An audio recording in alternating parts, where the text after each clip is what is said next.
That'll help spur the conversation.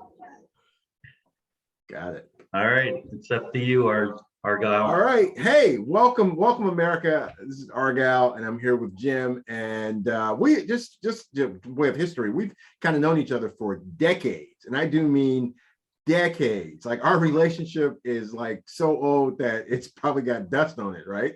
So it definitely can drink. Yeah, definitely can drink. And I guess we met at a publishing company in Potomac, Maryland. I guess I was in Potomac, and you were in what part of New Jersey? Southern Jersey. Southern Jersey, and Mm-hmm. our companies merged, and we became very, very good friends. We found out we had a lot of things in common. We both loved the Steelers. I think was one of the things we first noticed.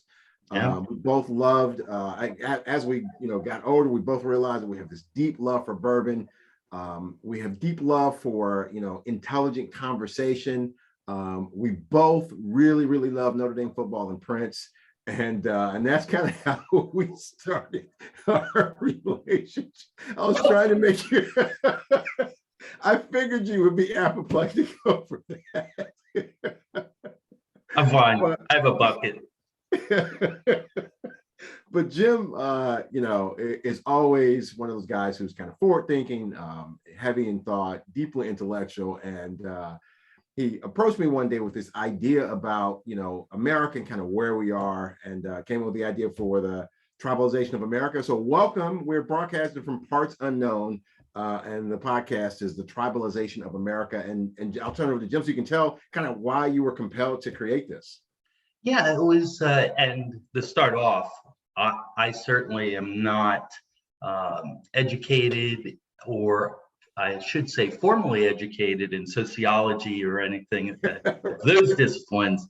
Neither one of us are. Good disclaimer. This stemmed from living and viewing, and basically looking around me and seeing the factors and forces that seem to almost be pulling the United States into, I'll even equate it to Afghani type of social breakdowns with, very tribal. Some of them are regional, some are not, because of the internet and social media. It doesn't necessarily have to be regional. And I just thought it'd be an interesting discussion point. Argyle is very intelligent, and I know that we would have a decent conversation, and hopefully you'll enjoy it. We will be opening up Q&A via our email address if you have interest in submitting any questions, comments, suggestions. But regarding what is Tribalization of America, in my view, it's definitely not a Webster view, even if I could find it in the dictionary. But my view has to do with just gravitating towards people that you feel comfortable with, and that you find that you have a lot in common with. It could be from a social perspective, it could be from an economic perspective, it could be for a love of music, it could, a lot of different factors. It's not a handful, and different people prioritize what's important on those elements to actually become a member of a tribe and feel comfortable in that tribe. If you want to break it down into simplistic elements, I think it's kind of like a sports team in high school. High school, you don't have a lot of different distractions. You're in school, you do have social media and things of that nature. But when you're on a team, you are with those teammates a lot of the time. Now, not every teammate is going to be a buddy of yours, but it's highly likely you're going to form some relationships on that team, because you're doing the same academic routine. You have the same interest in a sport. You have the same interest in supporting that sport. You likely have musical interests in as well, and then you gravitate towards this group, and it's a lot more complex, and we'll get into that. But from a 30,000 foot level version, I would think that that's a very simplistic grouping. What's your thoughts on that, Argyle? Yeah, I think you're right. I think, one of the things that we know from just growing up, I don't know about you, but I felt incredibly awkward and goofy at all times, right? As a teen. And you tried to find people that made you feel comfortable within yourself, or at least I did. And typically you gravitate towards people like you who might be having the same level of goofiness, and that was kind of how it happened. But I know they've done studies on this. I know, if you look at that whole marketing theory, Maslow's hierarchy of needs, talks about people have, different emotional and psychological needs that allows them to gravitate towards different groups of people. So I think it's real. There's actually a book that I was reading. I'm actually kind of like halfway through it, so I can't speak. Okay, I'm actually 29 pages through it, so I can't really speak. But it is a 50-page book. Right. Yeah. Right. Yeah. It's like a 300-page book, which means I'll probably finish it in 2025. But they talk. It's called Collective Illusions, and it talks about how people get caught up into thinking a certain way, or gravitating towards people who think like them. And it can lead to some really bad decisions, but they rationalize it in their mind because what's most important to them is that they become part of that tribe, right? And so I think your observations are very real. I guess the challenge is, I guess there are some good tribes, and then there are some bad tribes, and I don't know who defines that, but it seems like where we are now in this country is we've got tribes all over the place, and some of them are good and some of them are not so good. Yeah, and from that perspective, it can be inward and external as well, right? You could be in a tribe that is not healthy for you as an individual. Right. You could be in a tribe that is not healthy for other tribes nearby, and right, or external tribes. Because one of the other interesting facets of this, I think, is you have some tribes that either build themselves up or feel stronger when, almost gang mentality, when they are putting down another tribe, or they see an inferiority in another tribe, and they just to honestly make themselves feel better and bigger. Right. Yeah. But it's funny. I'm wondering if people are both consciously and subconsciously or unconsciously in tribes, or using tribal behavior. Back to that whole thing of people liking to feel safe because they're around people that are like them. One of the things they talk about in this book is the bottled water phenomenon, believe it or not. And Flint, Michigan, the bottled water, or the water in Flint, Michigan, is not safe, period. Right. But 99% of the water, the rest of the water in America, is potable or drinkable. And the book talks about how because somehow people have wrapped their head around the need to belong to a subconscious tribe. Everybody's buying bottled water, and all bottled water is, if you look at the two biggest manufacturers, they actually bottle it, they boil it and bottle it in Detroit, Michigan. Dasani and Aquafina, the two largest water distributors in America. And more than half of the water that we drink in this country comes from the tap. Right? They just boil it and bottle it and sell it back to us at a 2,000% markup. But, it's funny how, psychologically people have wrapped themselves around the need to all be bottled water drinkers. Like, I'm doing it here, right? And that is classic unconscious tribal behavior, right? Yeah, absolutely. And one of the things that I was going to touch on was also brands. Oh, yeah. Right? People tribal.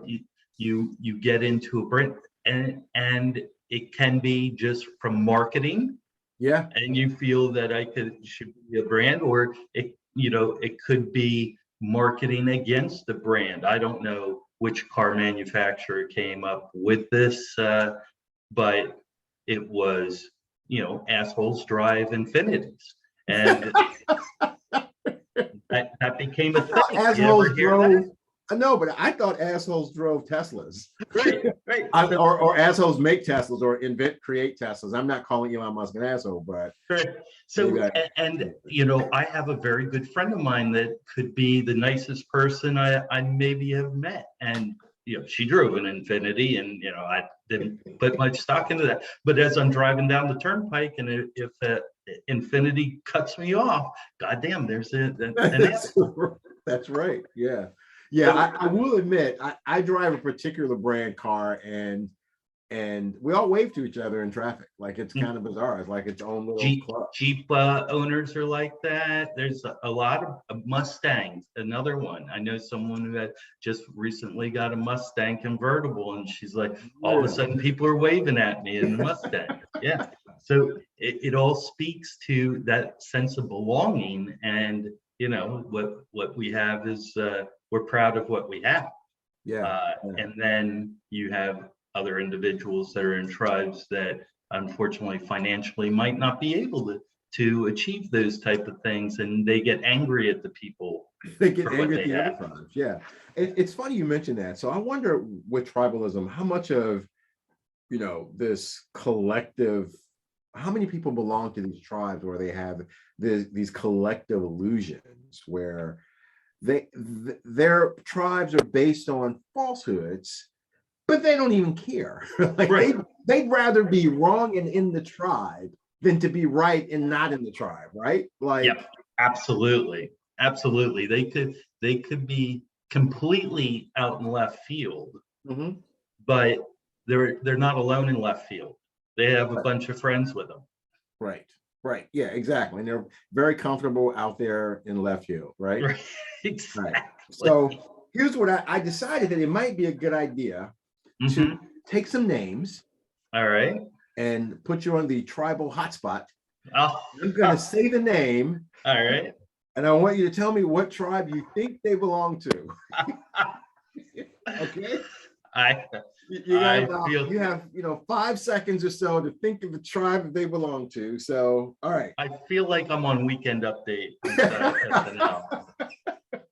All right, here we go. These are layups, though. These first couple are layups. All right. Mike Tirico. Ooh. What do you mean define what kind of tribe he's in? I'll give you an example. Aspects of the tribe I think he belongs to? Yeah, it could be what he believes he belongs to, or what you, and Mike Tirico could be both, because he thinks he belongs to a certain tribe based on his statement, but we all know that he belongs to another tribe based on how he looks. So, I mean, it all depends on how you want to answer the question. I think Mike Tirico belongs in he's an elitist tribe, and I could go further, but and I think that's his perspective on the. He can also belong to the Milkman tribe. Right, absolutely. Absolutely. All right, let's pick another. How about Aaron Rodgers? Aaron Rodgers, geez, I don't know if there's anybody in his tribe. I think he's by himself. Let me. Aaron Rodgers is in a very small tribe, because there's very few people on this planet that can relate with him at a socioeconomic level, or just an social level. I think he is in the perfect geographic location for him, and he is. That's true. He just loves it. That's very, very true. All right, I'll give you two more. How about Marjorie Taylor Greene? Did I say her name right? I think you did, and I can't believe that's. I might have to gray that one out. I was going to say we're going to pass on that one. I just wanted she's definitely the left field one, and trying to draw people into left field. Yeah, I mean, we couldn't have a conversation about tribalism without mentioning Marjorie Taylor Greene. Right, right. Very famous here. And the unfortunate thing from my perspective is I really, really, really can't connect at where she's coming from or going to. Yeah, yeah, absolutely. Absolutely. So I guess the question then is, as we kind of go forward and dive deeper into this, is is it is it a good thing or is it a bad thing? Or should we even care? Like, should people be encouraged to step outside of their tribes? Or, and obviously we don't know the answer because we're not sociologists, but I think it's a legitimate, I think recognizing the way you have, and then having intelligent conversations around it, gives you the opportunity to be introspective and decide whether or not you should, leave the tribe you're in, or what. But so what do you think about that? Like, is it a healthy thing to talk about it? Well, see, I definitely think the dichotomy there is that it might be healthy to do X, but it's far easier to stay the course and stay where you're at for a couple of reasons. One is with the prolific availability of social media, either state sponsored or otherwise, you can find conversation and perspectives that mirror exactly what you believe, Right. and reinforce that to the point that we've definitely kind of removed ourselves from actually doing the work to validate if our stance is actually correct, or do we only we're making a decision on 25% of the facts instead of 80% of the facts. Right. And so I think it's far easier to pedal downhill in that direction than turn the bike around and look in the mirror and pedal uphill. Right. Yeah, that's a great point. That's a great point. So, are you comfortable in your tribe? Yes, right. There have been times that I would definitely say no, but Yeah. I am fortunate to be in a point in my life and surrounded by the type of people that honestly I should have been surrounding myself with since day one, as far as personality, drive, intelligence, things of that nature, which wasn't always the case, but that's okay too, because I learned from that and got to where I'm at now. It's not stepping right off, stepping right into the perfect situation. You need to. The value of failure has been very underrated, and the perfect path is typically not. It's usually a very safe path. If you haven't failed, then you're just not pushing yourself enough to see what you can do. Right. But fortunately, I would say right now I'm very happy in my tribe. I feel that I'm fortunate to be there. It's been hard work and luck and various percentage of both, and but I would say that's about it. What about yourself? Do you have any aspects of the tribe you're in that you're uncomfortable with? I'll tell you that I'm probably in 15 different tribes, right? Yeah, And that's I true think too. one of the things about being a minority in an American society is, like, I dress like this going to work, but I'll throw on, and people will respect me. It means change. Like, when I used to dress like this and for work, and then I went out after work, if I was out in a retail establishment, they automatically assumed that I was a shoe salesman. It wasn't possible that I could be buying shoes. But then when I dress differently on the weekend, I get treated completely differently. And so there's this transition between roles, and each one of those roles has its own tribe, I think. And so growing up in a all black neighborhood that was incredibly poor, I was part of that tribe, right? And Right. there were different tribes in that neighborhood, like tribes that I didn't want to mess with. And then, going to where I went to school, then that's a totally different tribe. And so So I've kind of found myself, migrating roles in between tribes.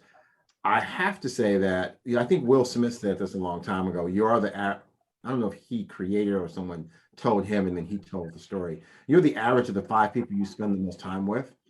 And so I have actively managed my tight circle, the Mm, tight tribe that I'm in. And so I've always been very comfortable with that one because I have fired friends before that I didn't think were conducive to me being the person that I aspire to be. So I guess I'm kind of comfortable, like, if we both live another 25 or 30 years, we're probably going to find 5, 6, 7 different tribes that we're going to yep. migrate into and out of. And I guess, that's what makes it healthy, as long as neither one of us is in one of those tribes that's part of that collective illusion and believe in stuff that's not real. Then I get Right. that. Well, people that are comfortable, I think, in their skin and their intelligence will help correct other people around them if they start going off into a direction that is self-destructive or not a positive path for the long run. Right. But yeah, I hear you. I know there were times, I don't know, maybe a decade or so ago, we'd be driving around and it was safer for you to drive your car with me in the passenger seat. Right, right. I'm like, oh, Argyle's not to get pulled over today. That's right. That's right. That's right. Yeah, it's all morphing all the time, I guess. Well, you've got a great slate for conversations going forward, talking about people and their dislike of other tribes in future Yep. episodes. What actions are taken by tribal members to retain memberships, triggers, etc. So you've got a good slate of things that are coming up in future shows, and I'm totally looking forward to being your wingman on this. So thanks for Oh helping no, me. we are definitely partners, and I wouldn't have it any other way. It's going to be a fun ride. I hope everyone enjoys what our discussions, and really looking forward to engaging the listeners as we move forward and get some age under us with the episodes. All right. I'm Argal, I'm and Jim. Tribalization of America. We'll see you again real soon. Thanks everyone. Have a great day.